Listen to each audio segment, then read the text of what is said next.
नमस्कार साथियों, आप सभी को एक बार फिर से स्वागत है पार्थ इंस्पायर्ड कोचिंग सेंटर में।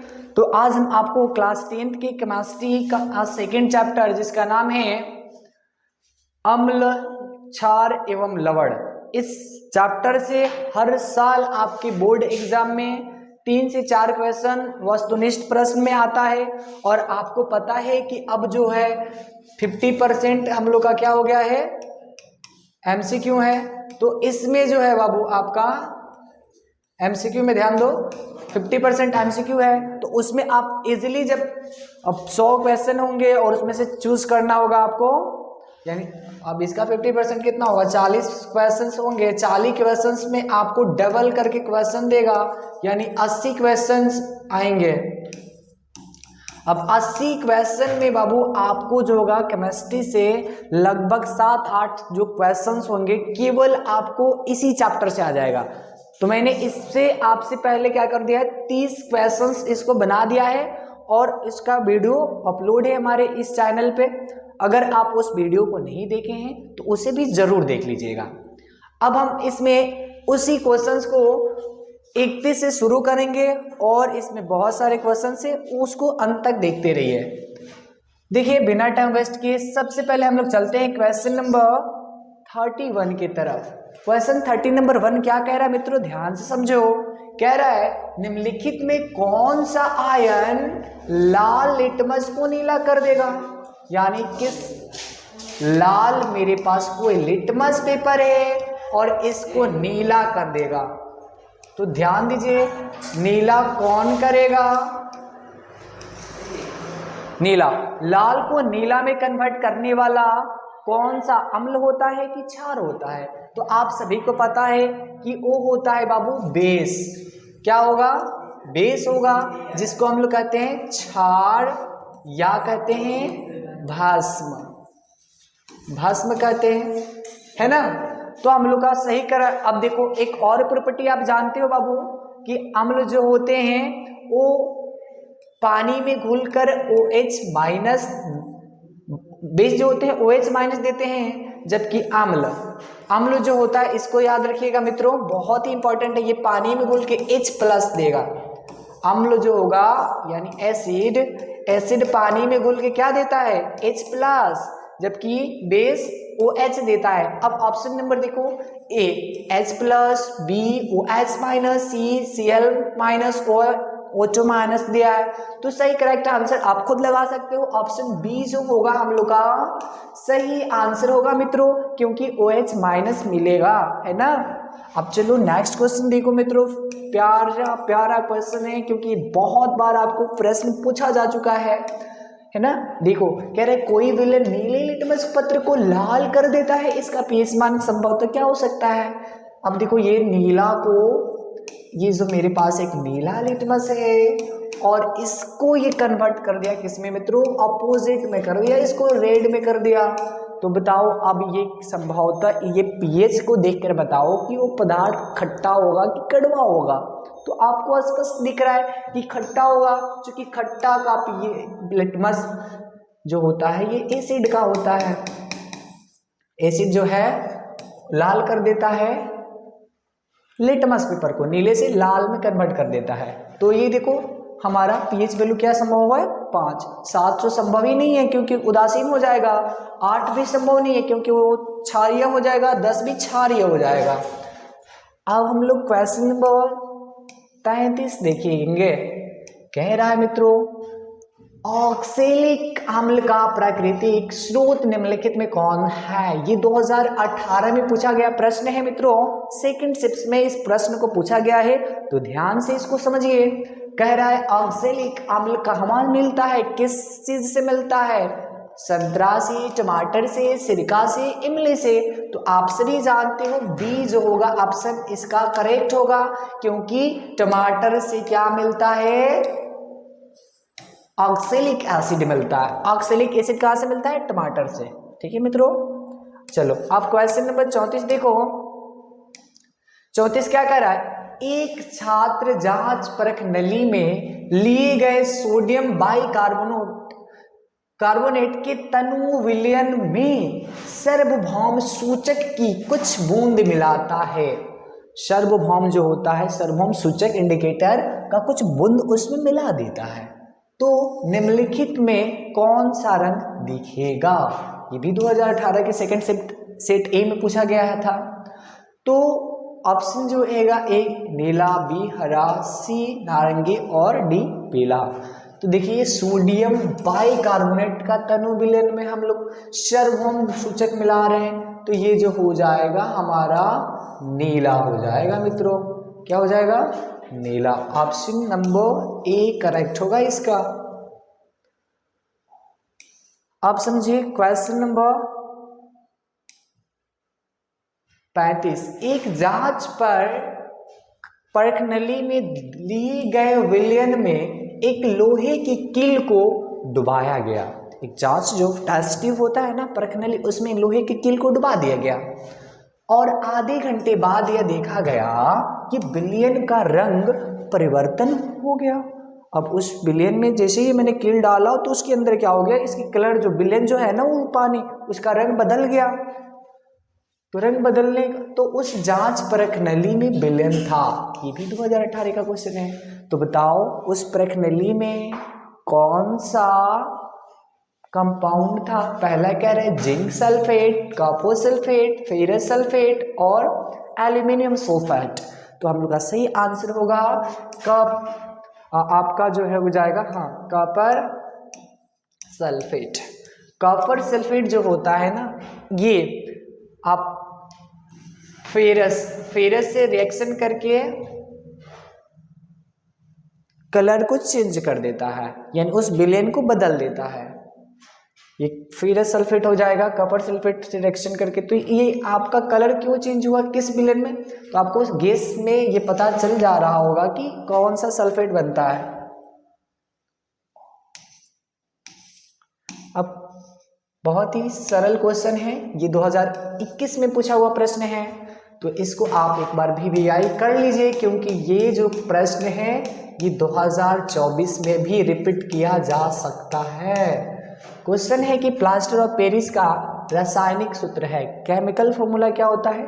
तो प्लास्टर ऑफ पेरिस का जो फॉर्मूला होता है वो होता है मित्रों हम लोग का, देख लीजिए ऑप्शन नंबर जो है हम लोग का बी करेक्ट होगा, कॉपर सल्फेट। इसको हम लोग पढ़ते हैं copper sulphate hemi hydrochloride, hydro oxide, sorry hemi या डेमी जिसको बोल सकते हो। कॉपर सल्फेट क्या फॉर्मूला होता है? कॉपर सल्फेट हेमी, आधा को क्या कहते हैं? हेमी डेमी सेमी, और हाइड्रोक्साइड एंड पानी। ये जो फॉर्मूला है किसका? हमारा कॉपर सल्फेट का है। Plaster of Paris copper sulphate यानी प्लास्टर ऑफ पेरिस का है। अब देखिए क्वेश्चन नंबर 37। लिटमस विलयन जब ना तो अम्लीय होता है और ना ही क्षारीय, तब किस रंग का होता है? ये 2018 के सी के सेट में पूछा हुआ प्रश्न है कि ये बताइए कि अगर वो ना अम्ल है ना क्षार है तो फिर वो मेरा लिटमस पेपर किस कलर का होगा? तो ऑप्शन दे रहा है लाल, नीला, बैंगनी और काला। सही ऑप्शन जो हो जाएगा हम लोग का सी हो जाएगा, यानी बैंगनी रंग का होता है। क्वेश्चन नंबर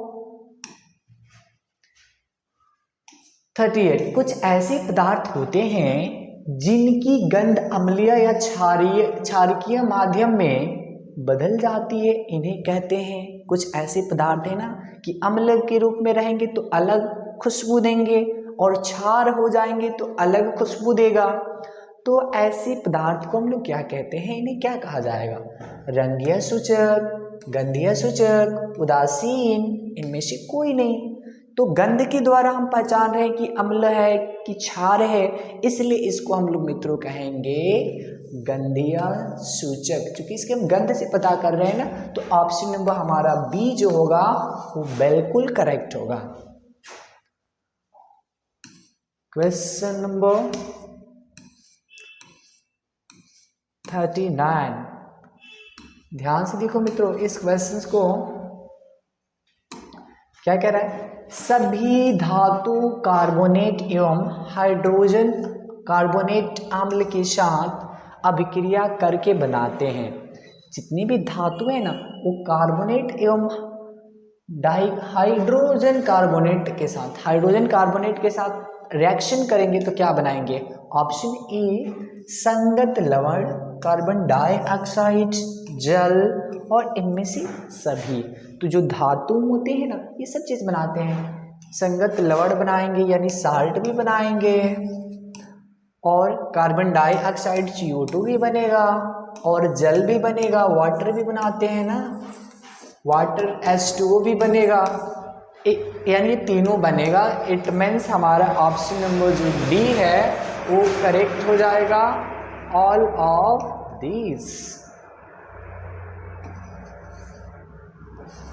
दीज हो जाएगा। अब क्वेश्चन नंबर 14 देखिए क्या कह रहा है, सभी अम्लों में पाया जाता है, जितनी भी अम्ल होते हैं खट्टी चीज एसिड, उसके अंदर क्या पाया जाता है? Oxygen, hydrogen, calcium, nitrogen. आपको पिछले क्लास से हम बताते आ रहे हैं कि जो भी अम्ल होते हैं ना उसकी एक बेसिक पहचान होती है कि उसमें H चिपका रहता है। तो H चिपकने का मतलब क्या हुआ? हाइड्रोजन होता है। क्या होगा? हाइड्रोजन। ऑप्शन नंबर बी हो जाएगा हम लोग का करेक्ट।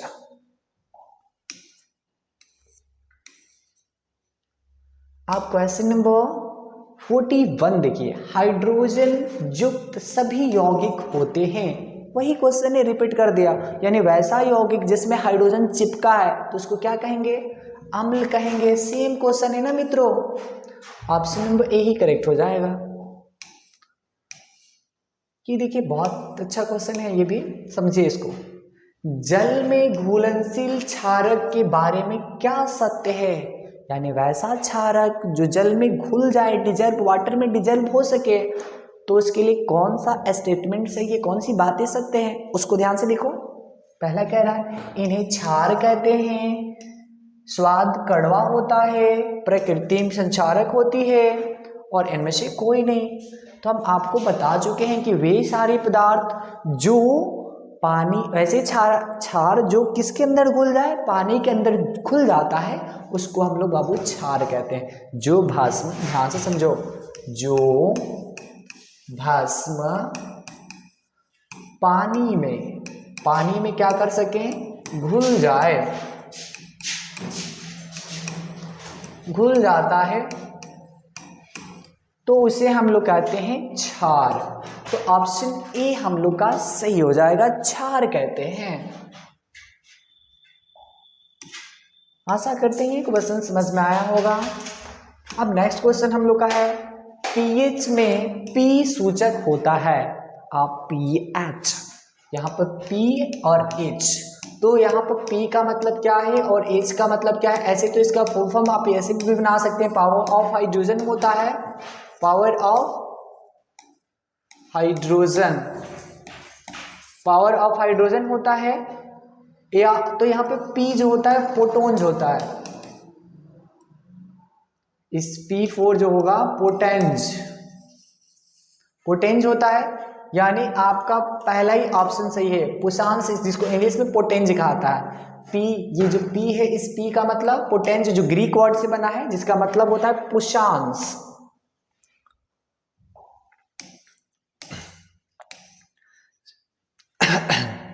क्वेश्चन नंबर 44, ध्यान से देखिए क्वेश्चन क्या कह रहा है, एसिटिक अम्ल का प्राकृतिक स्रोत निम्नलिखित में से कौन सा है? यानी एसिटिक अम्ल इन सारी चीजों में से किस में पाया जाएगा? क्या संतरा में, क्या सिरका में, इमली में, टमाटर में? टमाटर में ऑक्जेलिक होता है, इसमें टर्मेरिक होता है, इसमें एसिटिक, इसमें ऑक्जेलिक। तो इस तरह से ऑक्जेलिक, इसके अंदर ऑक्जेलिक होगा, इसके अंदर आपका एसिटिक अम्ल होगा। ये ऑप्शन नंबर बी हम लोग का इसका करेक्ट हो जाएगा, और इसमें टर्मेरिक और इसमें ऑक्जेलिक। इस तरीके से आपको याद रखना होगा।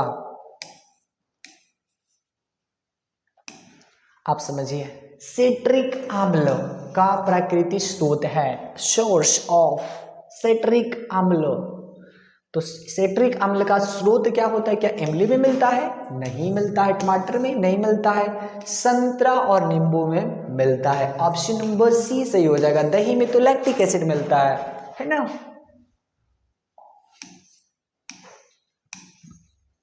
नेक्स्ट क्वेश्चन है, टार्टरिक अम्ल इनमें से किस में पाया जाता है? ये 2020 का क्वेश्चन है, 20 में पूछा गया है। अभी बताएं, टर्मेरिक जो होता है इमली, टर्मेरिड याद रखना, टर्मेरिड इंग्लिश होता है, टर्मेरिड यानी इमली, तो वही टार्टरिक अम्ल इसमें पाया जाएगा इमली में। ट्रिक ये है याद करने का तरीका। आप देखो बहुत अच्छा क्वेश्चन, ये भी कई बार पूछा गया है। लैक्टिक अम्ल किसकी प्रकृति स्रोत है? यानी लैक्टिक अम्ल हमारे नेचर भी किधर मिलता है? नेचुरल सोर्स क्या है? तो कॉर्ड। क्या? हाँ, कॉर्ड। कॉर्ड बोले तो दही से हमें क्या मिलता है? लैक्टिक अम्ल मिलता है। इसमें टर्मेरिक, इसमें एसिटिक, इसमें ऑक्जेलिक, सबका याद रखना लो, है ना।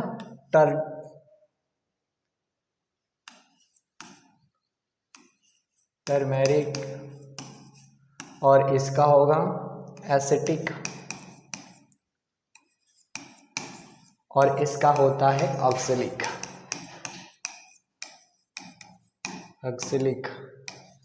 तो इस तरीके से ये अम्ल होते पाए जाते हैं। लेकिन जो ये कर्ड के अंदर, दही के अंदर कौन सा पाया जाता है?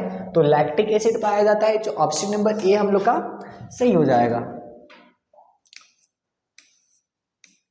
क्वेश्चन नंबर 48, ये भी 2020 में पूछा हुआ प्रश्न है, तो इसे बहुत ही इंपॉर्टेंट समझिएगा, क्योंकि चींटी के डंक और नेटल के डंक में कौन सा अम्ल पाया जाता है?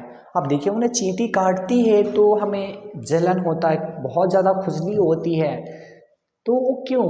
क्योंकि वो चींटी के जो माउथ में होता है उसमें से एक एसिड हमारे बॉडी के अंदर आ जाता है, उसी के वजह से क्या होता है, हमारे अंदर एलर्जी या पेन फील होता है, दर्द होता है।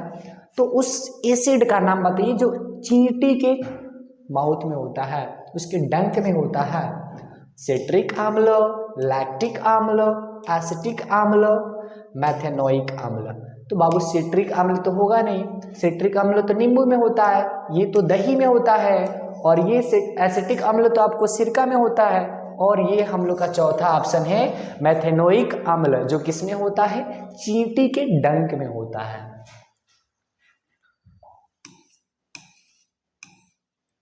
अब क्वेश्चन नंबर 49, दांतों का क्षय कब प्रारंभ होता है? यानी दांत जो है वो डीके कब करता है? उस धीरे धीरे टूटना या नष्ट होना क्यों? दांत पे पीला पहले प्लाक बनता है ना, पीला, उसको प्लाक कहते हैं, उसके बाद से उसका डीके नष्ट होने का कारण शुरू होता है। तो आखिर वो क्यों होता है वो समझिए, प्रारंभ कब हो जाता है? मुंह का पीएच 5.5 से अधिक होने पर, मुंह का पीएच 5.5 से कम होने पर, मुंह का पीएच 7 होने पर, इनमें से कोई नहीं। तो देखिए मित्रों, हमारा जो मुंह का पीएच होता है वो 5.5 होना चाहिए, तब आपको कोई दिक्कत नहीं है आपके मुंह में। लेकिन मुंह में दांतों को दिक्कत तब हो जाता है जब इसका जो है पीएच जो होता है, मुंह का पीएच, वो 5.5 से डाउन हो जाता है, यानी कम हो जाता है। जब कम हो जाएगा तो फिर हमें दांत का क्षय शुरू हो जाएगा, टीथ डीके जो होता है, टूथ डीके स्टार्ट हो जाएगा। 50 नंबर क्वेश्चन क्या है? ध्यान से देखिए, हमारे पेट यानी उदर से कौन सा अम्ल उत्पन्न होता है? आपको एस्टमक से एक पता है ना, एस्टमक में से एक अम्ल निकलता है जो बहुत ही पावरफुल है, जिसको हम लोग किस नाम से जानते हैं? क्या ऑक्जेलिक एसिड? नो। सिट्रिक अम्ल? नो। Hydrochloric acid? हाँ सही है, टर्मेरिक, तो ये तो बताए थे ना, इमली से है। ये सिट्रिक जो है आपका नींबू से है, और ऑक्जेलिक जो है टमाटर से है। तो ये हम लोग का जो होगा HCl, जिसको कहते हैं हाइड्रोक्लोरिक एसिड, ये जो होगा आपका कहाँ से होगा? एस्टमक के अंदर से निकलता है, पेट के अंदर से निकलता है। अब समझिए एक और क्वेश्चन इसी से रिलेटेड। क्वेश्चन क्या है? हाइड्रोक्लोरिक अम्ल एवं सोडियम हाइड्रोक्साइड के विलयन की अभिक्रिया से उत्पन्न लवण को क्या कहते हैं? अब देखिए, यहाँ पर एक अम्ल है और दूसरा क्षार है, तो इससे बनने वाला जो लवण है, नमक है, उसको क्या कहेंगे? Hydrogen chloride, sodium chloride. Hydrogen, आपको देखो रिएक्शन पता है ना, आपको HCl रिएक्शन करेगा किसके साथ? सोडियम हाइड्रोक्साइड NaOH, इसके साथ जब रिएक्शन करेगा तो क्या बनाएगा आपको, पहले तो बना देगा NaCl, क्या बनाएगा मित्रों, NaCl प्लस H2O, जल बना देगा। तो देखो क्या बना है, कौन सा लवण बनाया है छोटू, तो ये लवण बनाया है, साल्ट क्या बना है NaCl। NaCl को हम लोग पढ़ते हैं बाबू सोडियम क्लोराइड, ये ऑप्शन बी दिया है, तो ऑप्शन बी हम लोग का करेक्ट हो जाएगा। क्वेश्चन नंबर, ध्यान से देखो नेक्स्ट, जिसका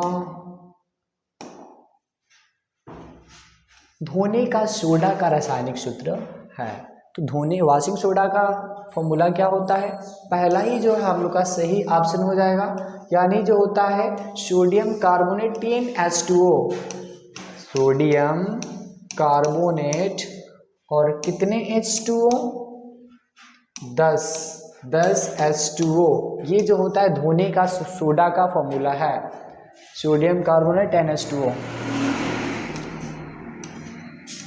नेक्स्ट फॉर्मूला है बेकिंग सोडा का रासायनिक नाम है, जो बेकिंग सोडा होता है ना उसका केमिकल नेम क्या है, रासायनिक नाम क्या है, क्या सोडियम कार्बोनेट, नहीं सोडियम बाइकार्बोनेट, हाँ सोडियम बाइकार्बोनेट को ही हम लोग क्या कहते हैं, सोडियम बाइकार्बोनेट Na2CO3, इसी को तो हम लोग बेकिंग सोडा कहते हैं, सोडियम बाइकार्बोनेट, इसको बोला जाता है सोडियम बाइकार्बोनेट, जो आपका ऑप्शन नंबर बी पे है, तो बी हम लोग का करेक्ट आंसर हो जाएगा। Question number 54,